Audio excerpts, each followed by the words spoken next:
প্রিয় শিক্ষার্থী বন্ধুরা, তোমরা কেমন আছো? আশা করি ভালো আছো। আমিও তোমাদের দোয়ায় আল্লাহর রহমতে ভালো আছি।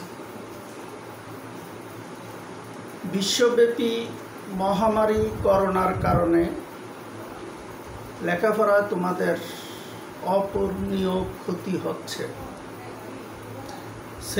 সেই ক্ষতি থেকে উত্তরণের জন্য কুমিল্লা মডার্ন হাই স্কুলের কর্তৃপক্ষ এবং সম্মানিত ও সুযোগ্য প্রধান শিক্ষক জনাব AKM আক্তার হোসেন স্যারের নির্দেশক্রমে আমরা অনলাইনে ক্লাসের ব্যবস্থা করেছি। আমি এর আগেও তোমাদের ক্লাস করেছি। আজকে আমি দশম শ্রেণীর হিসাব বিজ্ঞান বিষয়ের দশম অধ্যায় আর্থিক বিবরণী সম্পর্কে আলোচনা করব। তার আগে তোমাদেরকে যে বিগত ক্লাসে তোমাদেরকে বলেছিলাম যে আর্থিক বিবরণীর যে ছকগুলো আছে এগুলো দেখে আসার জন্য। আশা করি তোমরা এগুলো দেখেছ। তাছাড়া পূর্বেও আমরা এই আর্থিক অবস্থার বিবরণী বা আর্থিক বিবরণীগুলো আমরা বিগত 2019 সালে বার্ষিক পরীক্ষার আগে তোমাদের সবগুলো শিখিয়েছিলাম। আজকে আমরা সেই আর্থিক বিবরণী সম্পর্কে আলোচনা করব। তোমরা জানো, প্রত্যেক ব্যবসায়ী একটা নির্দিষ্ট সময়ান্তে তার ব্যবসায়ে আর্থিক অবস্থা সম্পর্কে জানতে চায়। নির্দিষ্ট সময়ান্তে বলতে আমরা সাধারণত বুঝি 1 বছরের সময়কালকে আমরা বুঝি। সাধারণত প্রত্যেক ব্যবসায়ী 1 বছর পর বা 1 বছর শেষে সে জানতে চায় তার ব্যবসায়ের পজিশন কি, ব্যবসায় কি লাভ হচ্ছে না লোকসান হচ্ছে, ব্যবসায়ের সম্পদের পরিমাণ কত, ব্যবসায়ের দায় দেনার পরিমাণ কত ইত্যাদি সম্পর্কে সে জানতে চায়। আর্থিক বিবরণী সাধারণত নির্ণয় করার জন্য আর্থিক বিবরণীর যে নির্দিষ্ট সময় শেষে যে বিবরণী নির্ণয় করা হয় তাই হচ্ছে আর্থিক অবস্থার বিবরণী। আর্থিক অবস্থার বিবরণী 2টা লক্ষ্য আছে, উদ্দেশ্য আছে। সেই 2টা লক্ষ্য হচ্ছে, প্রথম হচ্ছে আর্থিক ফলাফল নির্ণয়। ব্যবসায়ের একটা নির্দিষ্ট সময়ে আর্থিক ফলাফল নির্ণয় করা হয়। একটি নির্দিষ্ট সময়ে ব্যবসায়ের আর্থিক ফলাফল নির্ণয় করা হয়।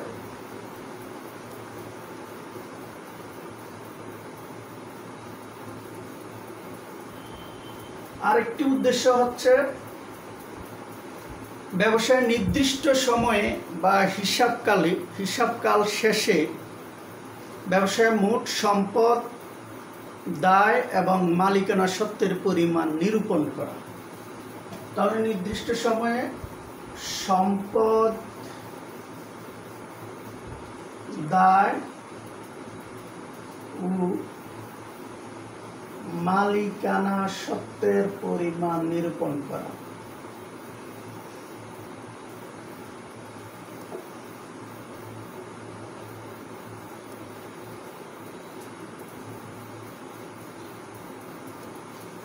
পরিমাণ নির্ণয় বা নিরূপণ করা, এটা হচ্ছে আর্থিক বিবরণীর 2টা লক্ষ্য। প্রথম হচ্ছে একটা নির্দিষ্ট সময়ে আর্থিক ফলাফল নিরূপণ করা ব্যবসায়। আর্থিক ফলাফল নির্ণয় আমরা সাধারণত একটি নির্দিষ্ট সময় হিসাবকালে আর্থিক ফলাফল নির্ণয় করে যে বিবরণীর মাধ্যমে আর্থিক ফলাফল নির্ণয় করা হয়, অর্থাৎ ব্যবসায়ের লাভ ক্ষতির পরিমাণ নির্ণয় করা হয় যে বিবরণীর মাধ্যমে, তাকে বলা হয় বিশদ আয় বিবরণী। আর্থিক ফলাফল মানে বিশদ কারবারের বিশদ আয় বিবরণী প্রস্তুত করা।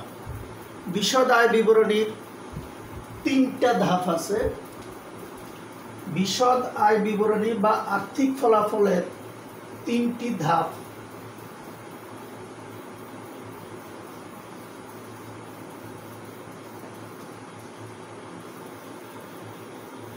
আর্থিক ফলাফল বা বিশদ আয় বিবরণী।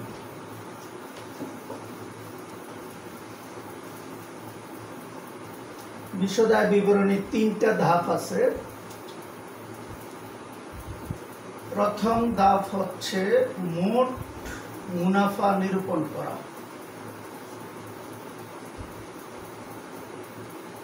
মোট মুনাফা নির্ণয় করা।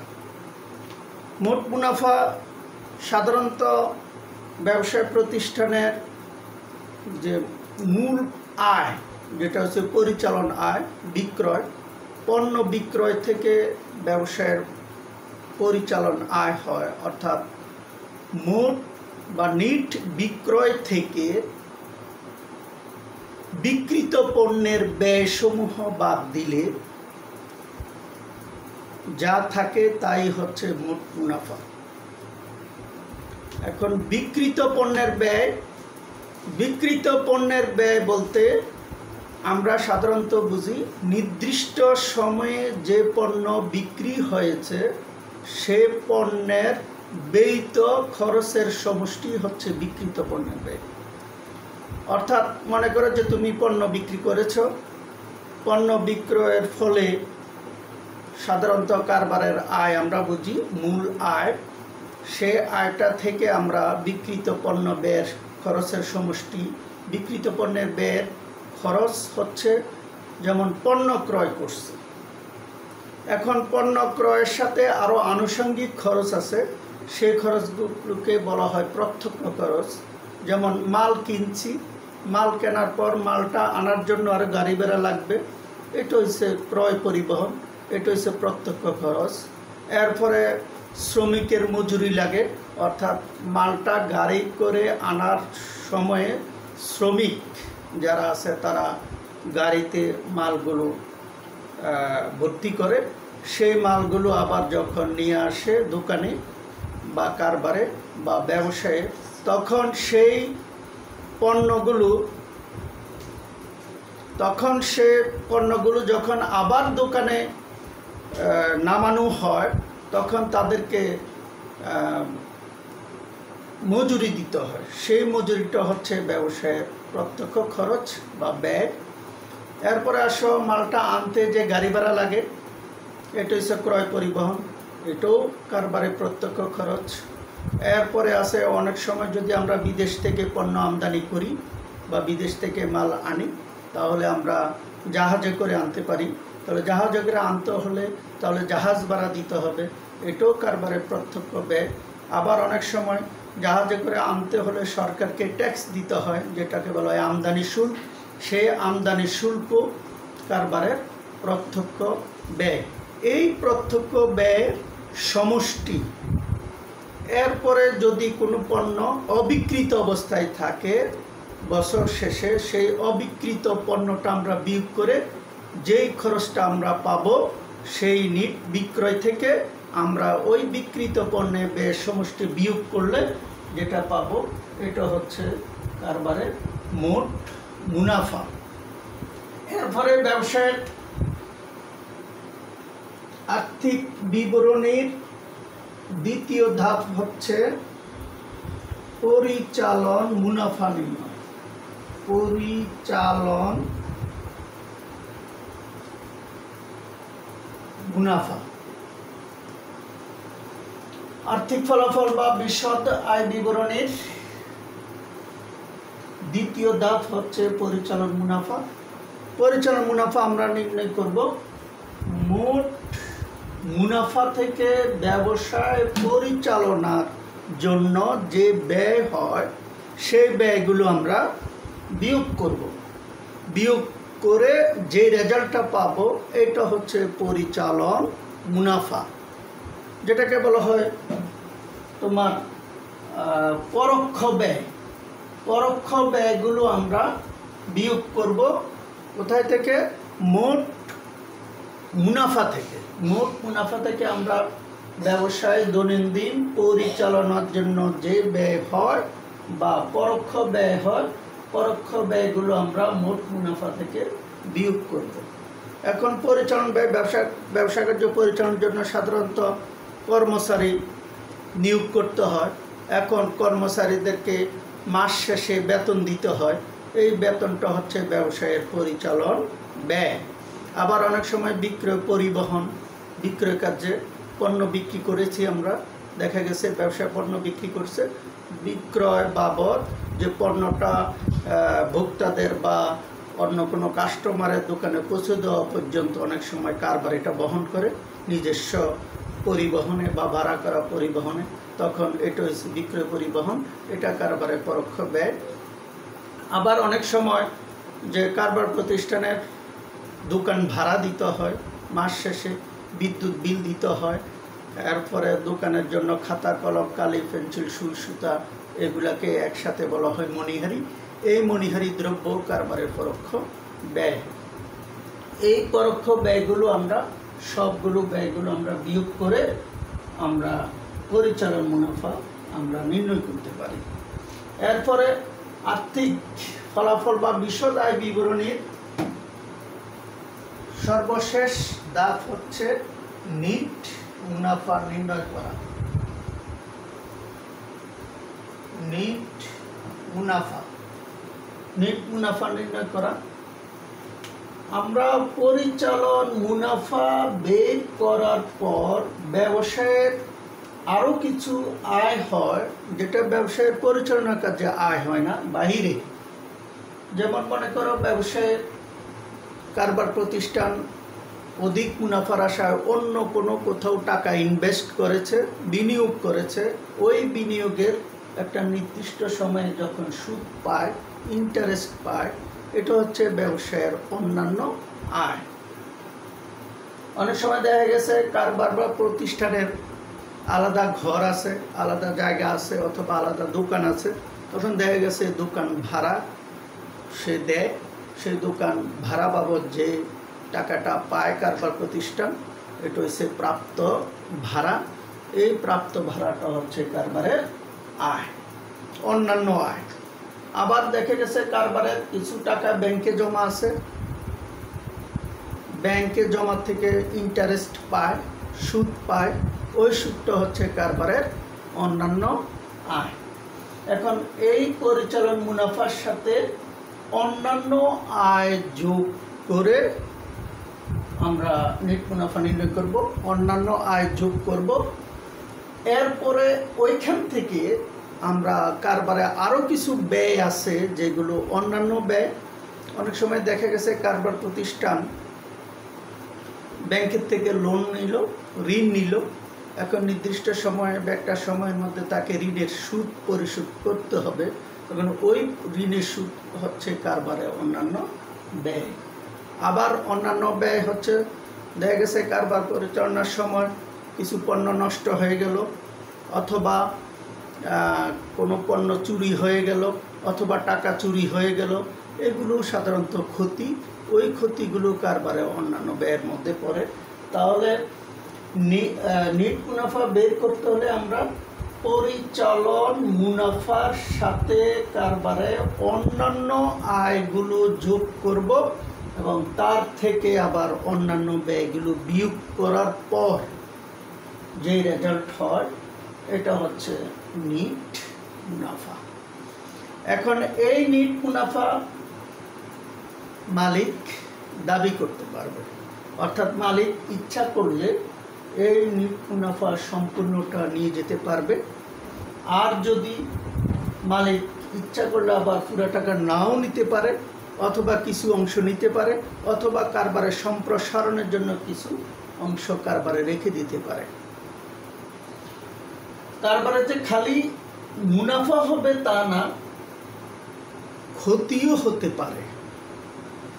এখন আমরা যে মোট মুনাফা যেভাবে বের করেছি, এখন দেখা গেছে আমার কারবারে লাভ হয়েছে, বিক্রয় হয়েছে 1,00,000 টাকা, কিন্তু বিক্রিত পণ্যের ব্যয় হয়ে গেছে আমার 1,10,000 টাকা।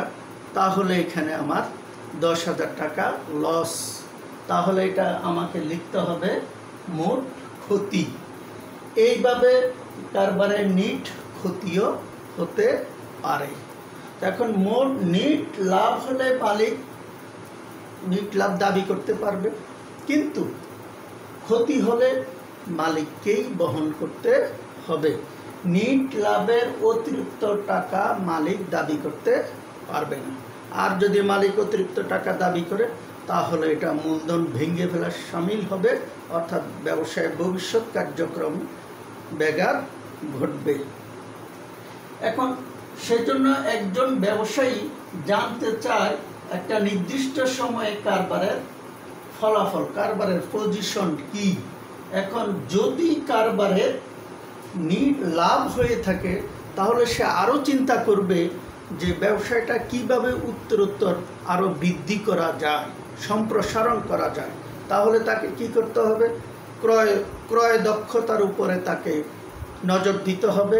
তার মুনাফা জাতীয় ব্যয়গুলো যদি বেশি হয়ে থাকে, তাহলে ব্যবসায় ক্ষতিও হতে পারে।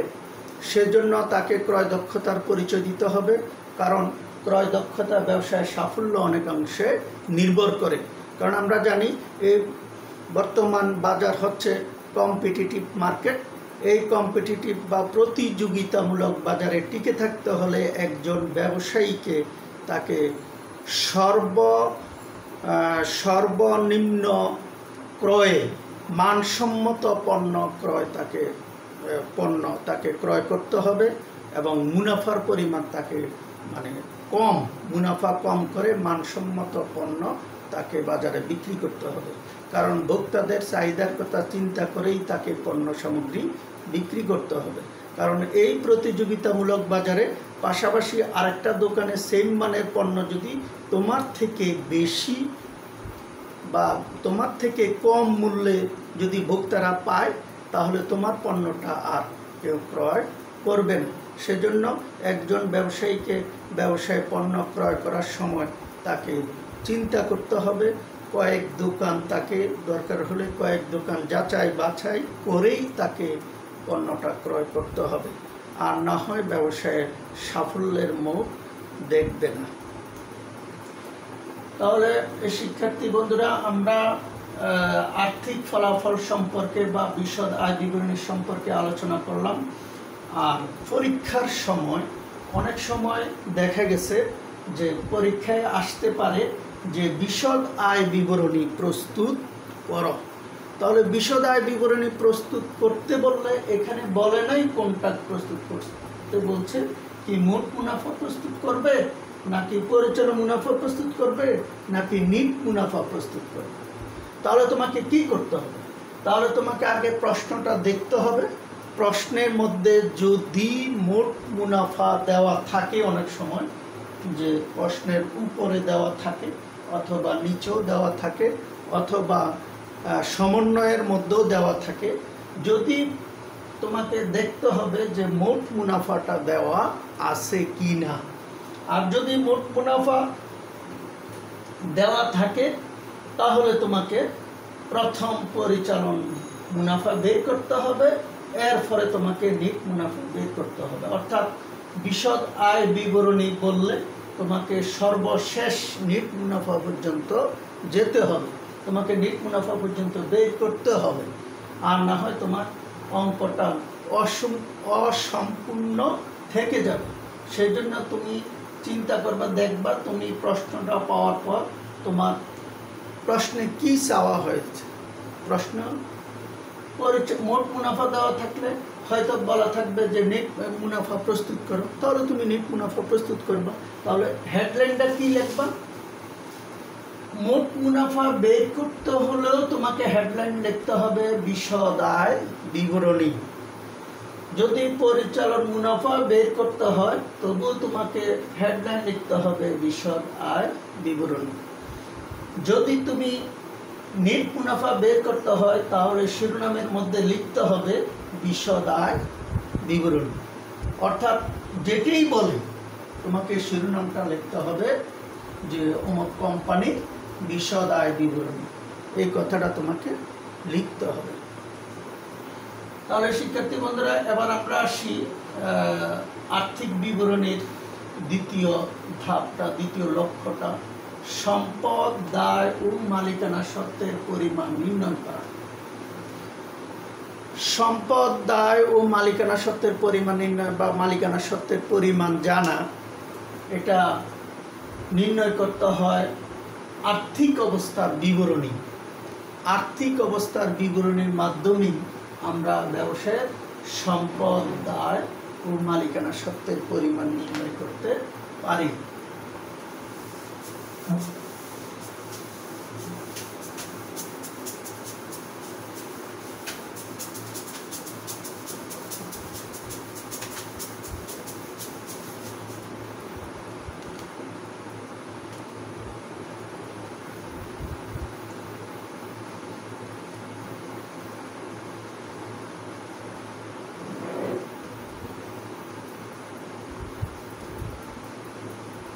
আর্থিক অবস্থার বিবরণী। আর্থিক অবস্থার বিবরণীর মাধ্যমে আমরা ব্যবসায়ের সম্পদ, দায় ও মালিকানা সত্ত্বের পরিমাণ আমরা নির্ণয় করব। আমরা জানি যে ব্যবসায়ের যে আমরা A=L+E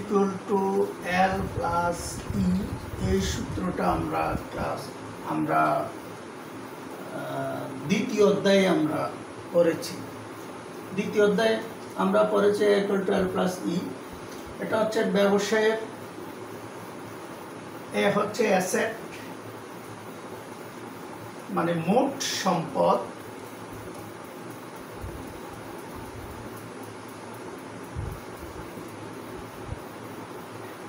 এল হচ্ছে লাইবিলিটিস,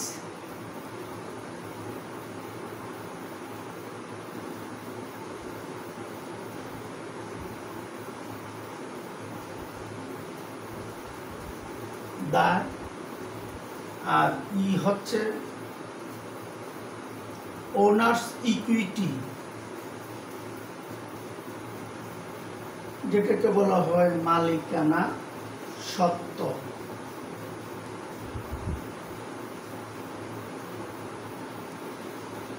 ব্যবসায়ের মোট যে সম্পদটা আছে এই সম্পদটা দুইটা পক্ষ দাবি করবে। একটা হচ্ছে মালিক, যেটাকে বলা হয় ইকুইটি বা মালিকানা সত্ত্ব, আর একটা হচ্ছে বাইরের লোক অর্থাৎ তৃতীয় পক্ষ, যেটা হচ্ছে পাওনাদারও হইতে পারে অথবা ব্যাংক থেকে লোন নিয়ে কারবার শুরু করতে পারে। এটা হচ্ছে তৃতীয় পক্ষ। অর্থাৎ টোটাল সম্পদটা দুইটা পক্ষ দাবি করবে, এক পক্ষ মালিক নিজে, অপর পক্ষ বাইরে। তাহলে মনে করো যে কারবারের টোটাল সম্পদ আছে 2 লক্ষ টাকা, তাহলে এই 2 লক্ষ টাকা কারবারের সম্পদ মনে করো কারবারের 2 লক্ষ টাকা। এখন মালিক কারবারে সরবরাহ করেছে 1,70,000 টাকা, তাহলে আরও 30,000 টাকা। তাহলে এই 30,000 টাকা মনে করো কারবার অন্য কোনো ব্যক্তি বা প্রতিষ্ঠান থেকে লোন নিয়েছে। তাহলে দেখো এই 2 লক্ষ টাকা দুইটা পক্ষ দাবি করলো, একটা হচ্ছে মালিক নিজে আর একটা হচ্ছে তৃতীয় পক্ষ। তাহলে কারবারের টোটাল সম্পদ বলতে আমরা সম্পদকে আমরা 4টি অংশে বিভক্ত করি। একটা হচ্ছে স্থায়ী সম্পদ, ব্যবসায় বা কারবারের ফিক্সড অ্যাসেট, যেটা স্থায়ী সম্পদ। এই স্থায়ী সম্পদগুলো আমরা সাধারণত আসবাবপত্র, যন্ত্রপাতি, দালান কোঠা, ইজারা সম্পত্তি, সুনাম, এগুলো হচ্ছে কারবারের স্থায়ী সম্পদ। এই স্থায়ী সম্পদ একটা অংশ। আরও একটা অংশ আছে, মনে করো যে কারবার দীর্ঘমেয়াদের জন্য অধিক মুনাফার আশায় অন্য কোথাও টাকা বিনিয়োগ করে, ইনভেস্ট করে, বা শেয়ার ক্রয় করে, অথবা সঞ্চয়পত্র ক্রয় করে। এটা হচ্ছে কারবারের দীর্ঘমেয়াদী বিনিয়োগ। এই দুইটা সম্পদ। আরেকটা প্রকারের সম্পদ হচ্ছে চলতি সম্পদ, অর্থাৎ 1 বছরের মধ্যে যে সম্পদ নগদ অর্থে রূপান্তর করা যায়, এগুলো চলতি সম্পদ। যেমন নগদ টাকা, ব্যাংকে জমা টাকা, কারবারে হাতে নগদ টাকা থাকতে পারে, নগদ টাকা কারবারে ক্যাশে যে টাকাটা আছে এটা হচ্ছে নগদ টাকা। এরপরে হচ্ছে তোমার ব্যাংকে জমা, কারবার অনেক সময় টাকা ব্যাংকে জমা রাখে, এটা হচ্ছে কারবারের চলতি সম্পদ। অনেক সময় কারবার প্রতিষ্ঠান বাকিতে যখন পণ্য বিক্রি করে তখন কারবার যাদের কাছে টাকা পাবে ওই টাকাটা, ওইটা হচ্ছে দেনাদার। দেনাদার হচ্ছে কারবারের চলতি সম্পদ। এই টোটাল খরচের সমষ্টি, টোটাল সম্পদের সমষ্টি হচ্ছে চলতি সম্পদ।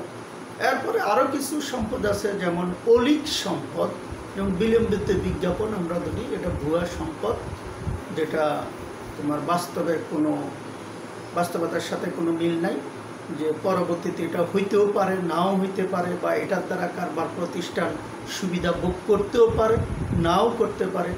প্রাথমিক খরচ, এইগুলো হচ্ছে কারবারের অলিক সম্পদ।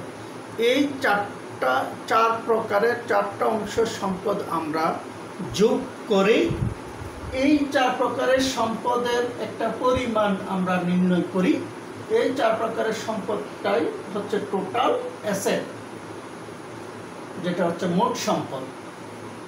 এরপরে আসো মালিকানা সত্ত্ব, আমরা যেটা বলি ইকুইটি বা ওনার্স ইকুইটি, যেটা হচ্ছে মালিকানা সত্ত্ব।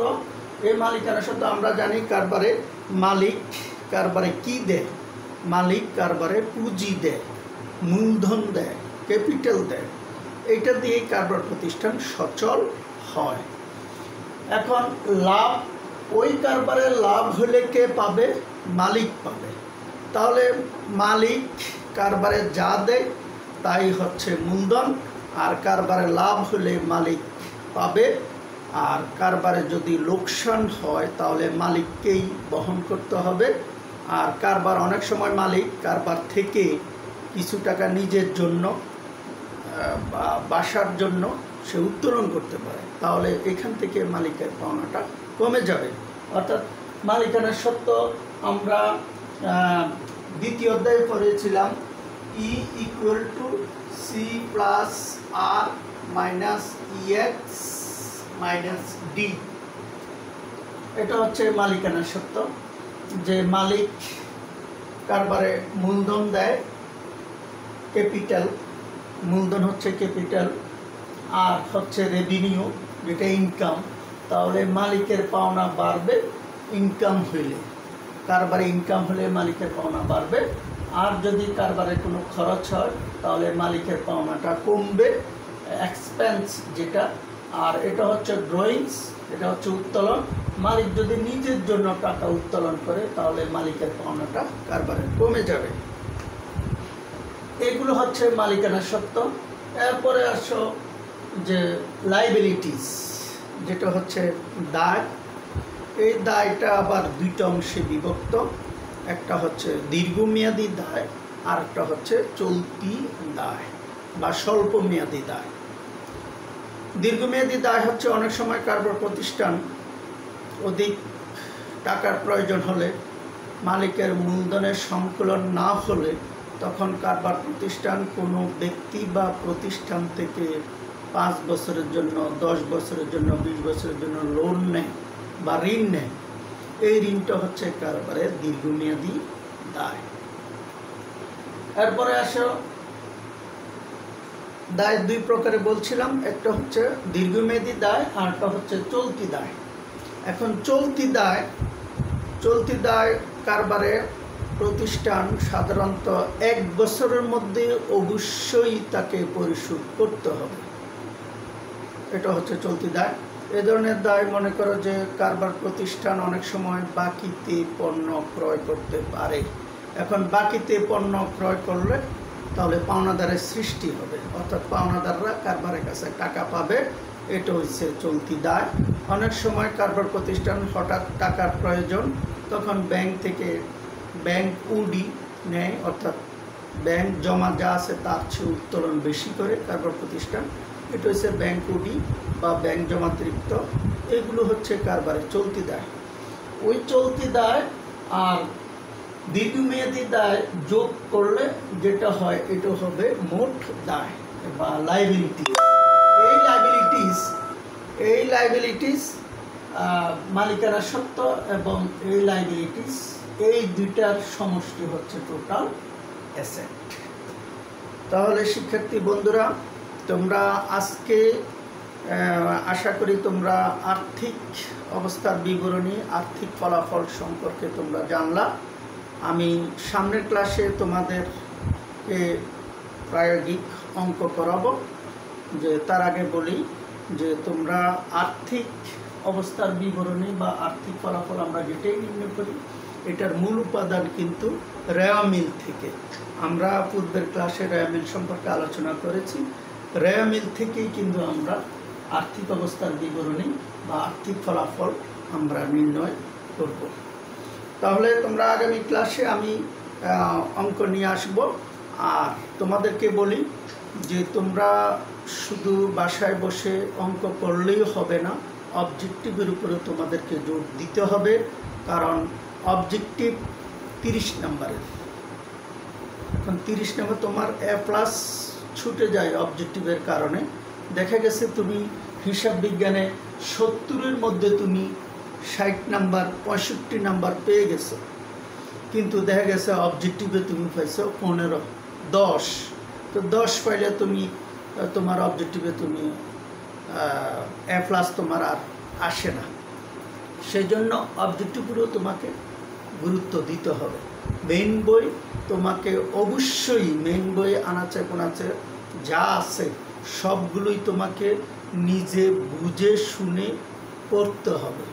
তাহলেই তুমি একটা চ্যাপ্টার ধরো, মনে করো আর্থিক বিবরণী আজকে ধরে তুমি একটা খাতা নাও, খাতা নিয়ে তুমি এখান থেকে নিজে অবজেক্টিভ তৈরি করো, দেখি এটা এই লাইনটা দিয়ে অবজেক্টিভ হয় কি না। এইভাবে তুমি প্রত্যেকটা পৃষ্ঠায় তুমি মনোযোগ সহকারে যদি পড়ো, আশা করি তুমি ওই চ্যাপ্টার থেকে অনেকগুলো অবজেক্টিভ পাবা। তাহলে তোমাকে অবজেক্টিভের উপর নজর দিতে হবে। আর অবজেক্টিভের জন্য তুমি যদি মেইন বইটা পড়ো, তাহলে তোমার জন্য অঙ্ক করা খুবই সহজ হয়ে যাবে। তুমি অনেক কিছুই মেইন বই থেকে পাবে, যেটা তোমার অঙ্কের জন্য খুবই সহায়ক ভূমিকা পালন করবে। সেজন্য শিক্ষার্থী বন্ধুরা, তোমরা বাসায় থেকো, ঘর থেকে কেউ বের হবে না। আর বাসায় তো তোমাদের এখন প্রচুর সময় আছে, তোমরা বাসায় পাঠ্য বই পড়ো, পাঠ্য বইয়ের পাশাপাশি পত্রিকায় থাকলে পড়বা, অন্যান্য গল্পের বইও পড়বা। আর বিশেষ করে বাবা মাকে পারিবারিক কাজে যতটুকু সম্ভব হয় সাহায্য সহযোগিতা করবা। কারণ মা তোমাদের জন্য অনেক পরিশ্রম করে, অন্ততপক্ষে কিছুটা হলেও তাদেরকে হেল্প করতে চেষ্টা করবা। আর মূল কথা হলো যে ইউটিউবে তোমরা চার্জ দিয়ে দেখবা Comilla modern high school online class, এটা লিখে তোমরা যদি চার্জ দাও দেখবা অনেক ক্লাস তোমরা পাবা। সেই ক্লাসগুলো তোমরা তোমাদের অবশ্যই তোমাদের প্রত্যেকটা টিচার ক্লাস দিচ্ছে, এখন তোমরা এগুলো দেখো, এগুলো দেখে তোমরা অনেক কিছু জানতে পারবে, বুঝতে পারবে। তোমার মনে করো তুমি অঙ্ক করতে পারতেছো না, তুমি অঙ্ক টিচারের দেখবো অনেক সলিউশন তুমি পেয়ে যাবে। ওনারা অনেক সুন্দর ওনারা ক্লাস নিচ্ছে, সবাই ক্লাস দিচ্ছে ইউটিউবে, তোমরা এগুলো দেখবে। আর অনেক বাচ্চারা, আমি যখন গত ক্লাস করেছি, আমি কয়েকটা মেয়ের সাথে আমি কথা বলেছি যে আমি ক্লাস দিয়েছি, তোমরা কি দেখেছ? মেয়েরা বলে যে স্যার জানি না তো কোথায় আছে। তখন বলে দিলাম ইউটিউবে চার্জ দাও, ইউটিউবে চার্জ দিয়ে বলে স্যার হ্যাঁ দেখেছি। তো আমি বললাম যে এইভাবে সকল টিচার ক্লাস দিচ্ছে, তোমরা এগুলো দেখো, আশা করি তোমাদের ভালো লাগবে, তোমাদের উপকার হবে। আর সামনের ক্লাসে তোমরা আর্থিক অবস্থার বিবরণী আমি অঙ্ক করাবো। ঘরে থাকবে, সুস্থ থাকো, নিজে বাঁচো, পরিবারকে বাঁচাও, সমাজকে বাঁচাও, দেশকে বাঁচাও। আর সবাই ধর্মকর্ম করবে, 5 ওয়াক্ত নামাজ পড়বে মুসলমানরা। আর হিন্দু, বৌদ্ধ, খ্রিস্টান যারা আছো তোমরা তোমাদের ধর্মকর্ম অবশ্যই পালন করবে। আর এই করোনা মহামারীর জন্য সবাই সবার জন্য দোয়া করবে, যাতে সারা বিশ্ব থেকে এই মহামারী চলে যায়। খুদা হাফেজ।